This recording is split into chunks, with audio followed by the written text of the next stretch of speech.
In Psalm 124, verse 1, David asks this question. He says, "What if the Lord had not been on our side?"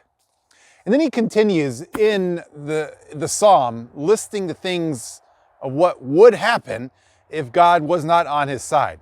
He talks about how he would have been protected, he would not have been protected against his enemies. He would have been swept away and killed by the raging waters of the enemy. Now, fortunately, God was on his side, and so instead of facing fear and death, he could stand there and proclaim, "Blessed be the Lord, who has not given us as prey to their teeth." As you probably know, Psalms is essentially a collection of worship and worshipful prayers and songs to God.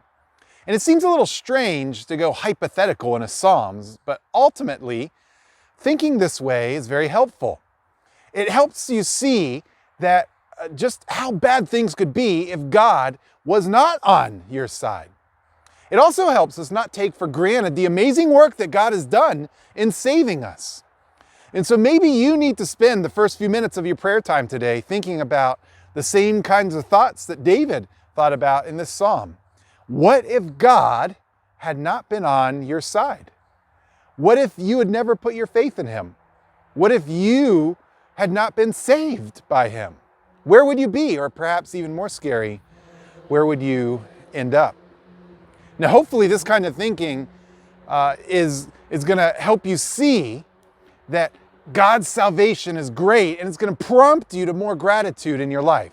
After all, at the very end of the psalm, David proclaims in verse 8, he says, "Our help is in the name of the Lord who made heaven and earth."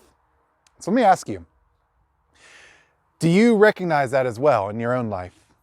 Do you realize just how far God has taken you?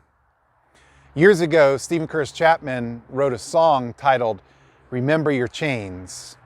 And the idea of the song is that he saw this guy in chains, and it reminded him about how he was in spiritual chains before Christ. And it made him more grateful about the fact that God had saved him. And so I want to encourage you to do the same today, that take a few minutes to remember the past chains that you have been in. But then I want to encourage you to also remember the place that God has taken you to in his freedom.